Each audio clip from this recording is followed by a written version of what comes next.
O ato 2 de Arcane mantém o bom nível que o anterior havia introduzido, além de se aprofundar em questões mais complexas desses personagens e desse mundo.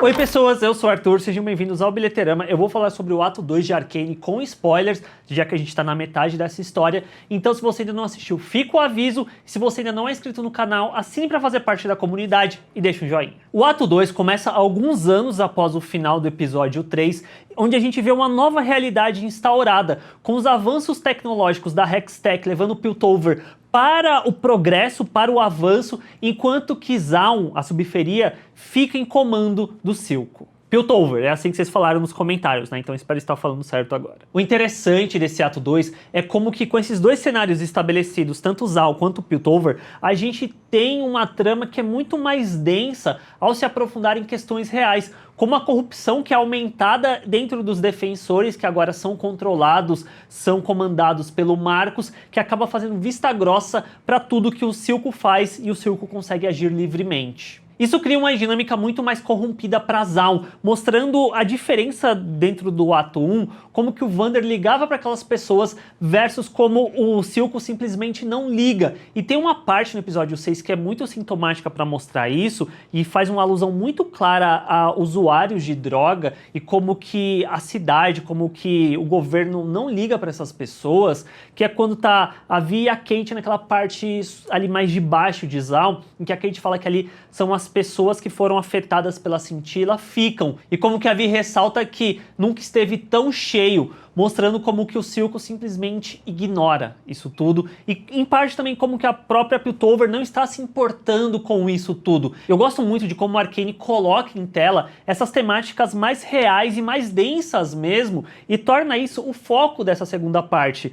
Como Piltover, na parte de cima ali, na cidade alta, simplesmente não se importa com os problemas da subferia, estão apenas se importando realmente com o próprio umbigo e com a questão diplomática e dos avanços tecnológicos que o Jace e o Victor estão trazendo para a cidade e como que eles podem lucrar com isso tudo, trazendo uma questão muito mais de politicagem mesmo e mais corrupção. Eu gostei demais como a série vai muito a fundo nessa parte, eu não diria muito a fundo, mas como que ela abraça essa narrativa para si nesse segundo ato, que muito me lembrou em alguns momentos a própria questão de Game of Thrones, quando ele estava nos seus momentos melhores dentro de Game of Thrones, quando estava no auge, envolvendo o jogo do trono e tal. Tem algumas partes dentro desse arco 2 de Arcane que me lembrou algumas passagens de Game of Thrones, e eu acho isso algo extremamente elogioso para a série. Sobre os personagens centrais, eu gostei muito como que o Jace passou a ter um aprofundamento melhor nesse arco 2 e como que dá para sentir um arco narrativo mais claro para ele nessa parte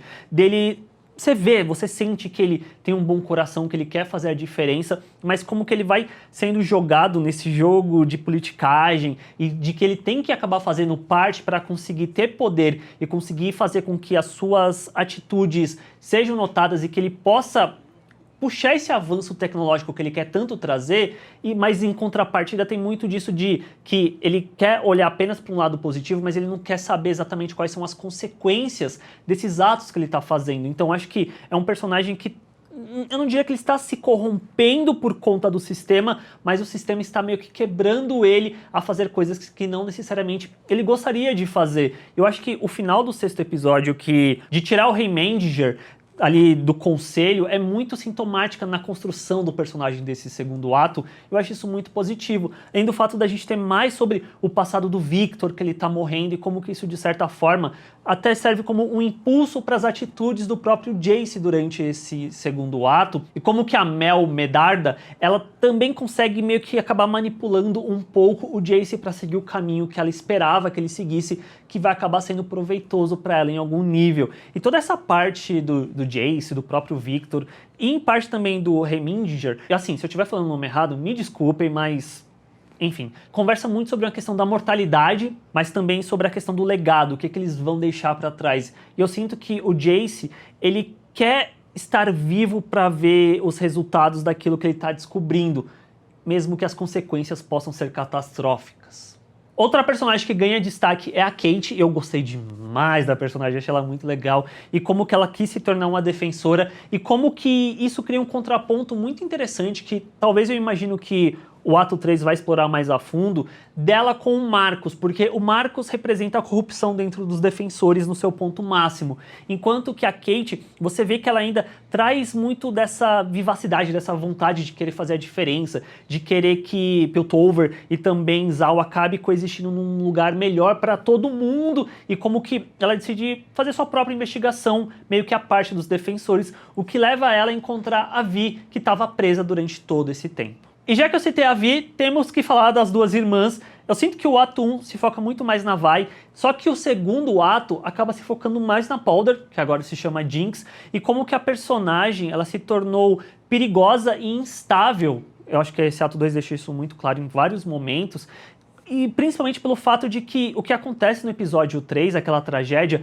atormenta a Jinx até hoje dentro da série, e ela é assombrada pelos fantasmas dos amigos que acabaram morrendo por conta de uma ação dela, mas ao mesmo tempo é quase como se esses fantasmas fossem, na verdade, a representação da própria culpa que a personagem sente. Eu gosto muito das escolhas visuais encontradas para mostrar como que a mente da Jinx, ela tá atormentada, ela tá quebrada nesse sentido, seja na questão das intervenções com rabiscos e tal, ou então nos cortes secos numa mesma situação, para mostrar como a personagem ela não consegue criar necessariamente uma linha de pensamento, uma linha lógica contínua, é tudo muito quebrado, é tudo muito fragmentado, eu acho isso muito legal. Tem eu acho que é no episódio 5, que ela volta num cenário que a gente vê no ato 1, em que a irmã tava batendo lá naquele boneco, que quando a Jinx vai bater, dá pra ver em alguns frames, meio que a sombra da irmã acompanhando ela, e eu acho isso muito forte, é algo muito bonito de se ver em tela. E visualmente, já que eu tô falando da animação,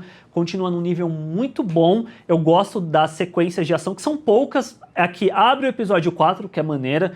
Tem a que fecha o episódio 6, mas a minha favorita, particularmente, é a luta da Vi no 5º episódio, porque eu achei muito boa essa luta, que é algo mais simples, sabe? Tipo, não é necessariamente algo que tem explosão, partículas e tal, que a série já mostrou que faz muito bem, mas como é algo mais de luta mesmo, de punhos ali sendo batidos e tal, traz uma sensação de impacto e de fluidez para esse momento que eu achei excelente. Mas ao contrário do ato 1, que eu sinto que introduz essa história com um começo, meio e fim, o ato 2 fica claro que ele é um meio de uma história que ainda está sendo contada. Então ele termina, eu sinto até que de uma maneira abrupta, pra gente esperar um terceiro ato que talvez traga respostas que acabam ficando em aberto. Como a própria questão dos fogolumes, que eu nem me aprofundei muito porque não ficou muito claro exatamente o que eles querem, quem eles são, quem é o líder deles, por que levaram a Vi. Eu acho que é uma pergunta que fica em aberto para um ato 3 talvez responder, ou até mesmo a Kate, o que aconteceu com a personagem depois ali daquela confusão, não fica muito claro.